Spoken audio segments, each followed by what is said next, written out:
malaking pera na pala ang hinold. Hindi na pwedeng galawin ng mga nakapangalan sa kanila sa iba-ibang bangko dito sa ating bayan, sa ating bansa. Kasi ang sinasabi po ngayon ng Department of Justice, umabot na po ng 21.2 billion pesos ang pinahold, hindi na pwedeng galawin sa mga bangko ayon sa Anti-Money Laundering Council. Yung iba dyan, merong Court of Appeals order na press na po, na hold na, hindi na po pwedeng galawin. Yan po yung pagpapatunay na meron talagang malaganap, matinding nakawan, korupsyon sa ating gobyerno dahil inabuso ang mga project sa Department of Public Works and Highway, Flood Control Scam at Infrastructure Program. Kasi ito pong 21.2 billion, okay?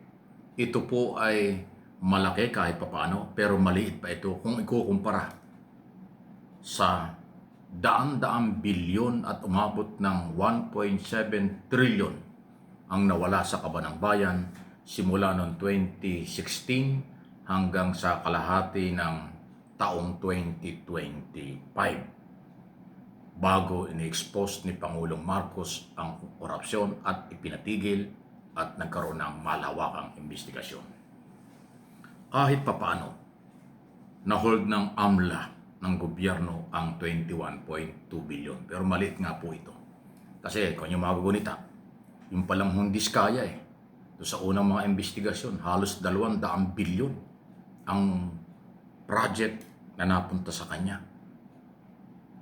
Kung yan Diskaya family pa lang, ay ang daming kontrakto. 200 billion mula noong 2016 at inamin na Diskaya, mula 2016 nakapasok na sila sa national government under Duterte administration. Nakapasok sila sa DPWS. Dati ang kanilang mga project ay local project lang sa Davao City. Doon sila nag-umpisa. Just imagine, isang kontraktor lang yan, 200 bilyong budget ang nakuha sa gobyerno. Diba? Ganong katindi. Ay, paano yung iba? Kaya yung 21.2, maliit pa po ito.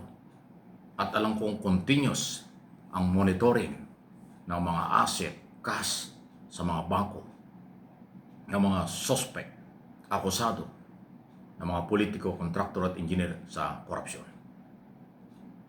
Hindi ko alam kung kayang habulin ng AMLA ang mga deposito o mga nakadepositong pera na pag-aari ng mga korap na nailabas ng bansa. Kasi yung mga magdarakaw sa pera, maraming diskarte yan. Hindi dito sa Pilipinas tatago ang pera yan. Sa abroad yan. Para may tago nila. Ganyan silang kasama. Ito pong 21.2 billion dito lang ho sa atin ito. Yung mga bank account sa abroad, hindi pa ho napapag-usapan. Kahit may nahuhold na ganyang kalaki, maliit pa ho yan kumpara sa 1.7 trillion ang nawala sa atin. Huwag natin kalimutan yan. Ang umamin niyan ay ang Independent Commission for Infrastructure. Ganyang kalaking pera ang nawala sa bayan mula 2016 hanggang 2025 ng nakaraang taon bago na-expose ang katiwalian. So maliit pa rin na-recover. So, at ganito po yan. Pag yan ay pinahold na ng AMLA sa mga bangko, hindi na ho yun magagalaw. Kahit ano pang gawin ng may-ari niyan, hindi na. Ganyan pong katindi yung pag-hold ng gobyerno sa mga bank account. Yung mga private bank at government bank, mga manager ng mga yan, hindi pwede nilang pakialaman yan. Walang incoming, outgoing transaction.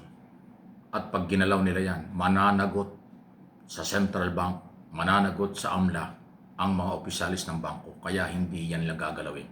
Yan po'y alam ng lahat ng may-ari ng bangko at mga manager ng mga bangko.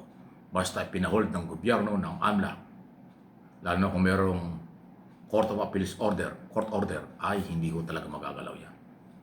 Kaya dapat withdrawin ng gobyerno, ibalik sa kaban ng bayan. Pero sana mas palakasin pa nila ang paghahabol kasi maliit pa po yan. Okay? Ano po ang inyong masasabi? Kahit pa paano nakaka-recover at nagiging positibo ang tinatawag nating whole of government approach laban sa mga abusado. Okay? Samantala, ako, abay, matindi pala itong si Atong Ang, Charlie Atong Ang. Grabe pala ang mga negosyo nito, lalo ng sabong. Ay, dyan pala sa sabong, sabong, bilyon pala kinikita dyan isang araw.